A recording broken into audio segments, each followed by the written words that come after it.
Welcome to our 5-on-5. Pleased to be joined today by Shane Sevcik, a World Masters weightlifting champion. Shane, good to see you. Congratulations. Good to see you too. So you're local. You grew up here in the Rogue Valley, and you just won a little over a month ago a World Championship. Tell us about this. Yeah, it's weird to say. Yeah, I won a World Championship. It was in Auckland, New Zealand. It was right there at the end of April, early May, and I qualified for it. Flew out there, and it was a big competition. It was really tightly contested, but on the last lift, I managed to pull out the win. Okay, so tell us, which lift are we talking about here? What was the competition about? So Olympic weightlifting comprises of the snatch and the clean and jerk. Okay. So it's 2 lifts. You get 3 attempts at each one. Highest total weight wins. So coming out of the snatch session of it, I was down to a guy named Danny from New Zealand, who's a local there. I was down about 3 kilos to him going in the clean and jerk session. So I knew I had to beat him in the clean and jerk in order to win the overall title. So it came down to the very last lift at 172 kilos, roughly 380 pounds. He missed his attempt at it. And so I had the weight on the bar, and I knew if I made it, I would walk away with the title. And you did. And I did, and it happened, yeah. Was that a personal best? Yes, that was in competition, that was a personal record. Yeah, something about the adrenaline pushing you that much further, would that be fair? Yeah, it's so I train every day in my garage, and it's hard to get a lot of adrenaline and excitement in your garage because I'm looking at the same pictures on the same walls every day. Sure. On the platform, when you have people cheering, everybody's yelling, you have like the gravity of the moment kind of setting in on you, the adrenaline starts pumping. Really, you definitely feel it. So, most of my records have always been set on the platform and in competition. Wow. Okay. So, how much time do you travel with this? I mean, weightlifting, there's competitions all over the world. Obviously, New Zealand. But you're based here locally. Based here locally. Every year there's a world event, and it's been pretty nice because I'm a professional person, so weightlifting is something that I do for a lot of fun. I'm pretty good at it, and my wife and I have used these world competitions as our reason to go on vacations that we'd never justify going on normally. Yeah.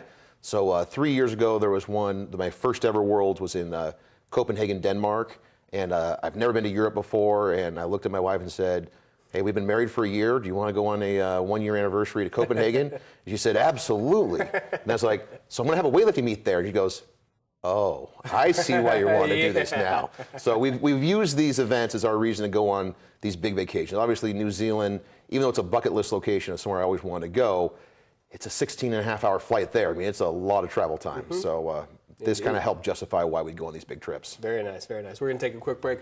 Much more with Shane in a moment. Stay with us.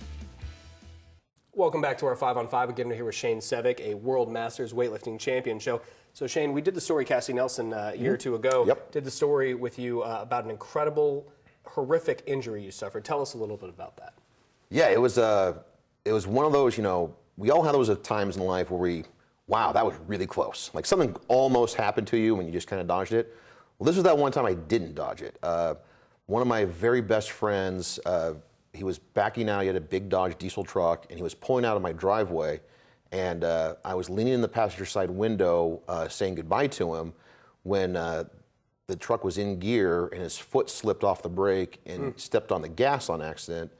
And the truck backed over me and ran over my right leg and then ran over my left ankle. And when I was on top of my left ankle is when he realized it, hit the brake, stops, puts it in park, comes running around, and I was trapped under the front tire with the tire on my ankle. Wow. And so then he's like, oh, what do I do? What do I do? And I said, well, keep backing it up at this point in time. Let's just there's get no it right off. answer at that point. So he backed it off, and it was a dislocated, broken, and degloved foot from my my heel bone came out the side of my foot, and the foot kind of flipped over. So wow. Fortunately, my house is about a mile from Rogue Valley, and we hopped right in his truck and headed down to the ER. Yeah, and that pretty extensive rehab process, I would imagine. Tell us about the commitment it takes to balance a family life. I think you said you're a financial advisor. How you're able to do that? Young kid at home, new family, and compete at this kind of level and rehab at the same time. Well, so to balance the family and everything, I mean, that's obviously the trick because, on one hand, it's fun to say that, I'm a world champion, but it's a hobby at best. I mean, I'm not a professional athlete. I'm not, no one's paying me any money whatsoever. I'd like them to, but no one's offered me anything. So this is what I do for fun. So trying to balance family life and a sport that does take, 2 hours of, I train 2 hours a day, 6 days a week. So it's a big time commitment. So to make this all work, just had a baby. I have an 18-month-old son. I have a beautiful wife at home. So to keep the family happy and to make everything work out, I actually moved from training in local CrossFit gyms, and I converted my garage to be a gym. That way, my training was right there at home. Yeah. If some of my fatherly duties kicked in, I could run back inside and address those. And you got to figure a way to balance everything out. So. Yeah, well, it's fantastic. Obviously, it's working for you. Great to meet you. Thank you so much for being here. Appreciate it. Thank you. Appreciate it. Stay with us. We'll be right back.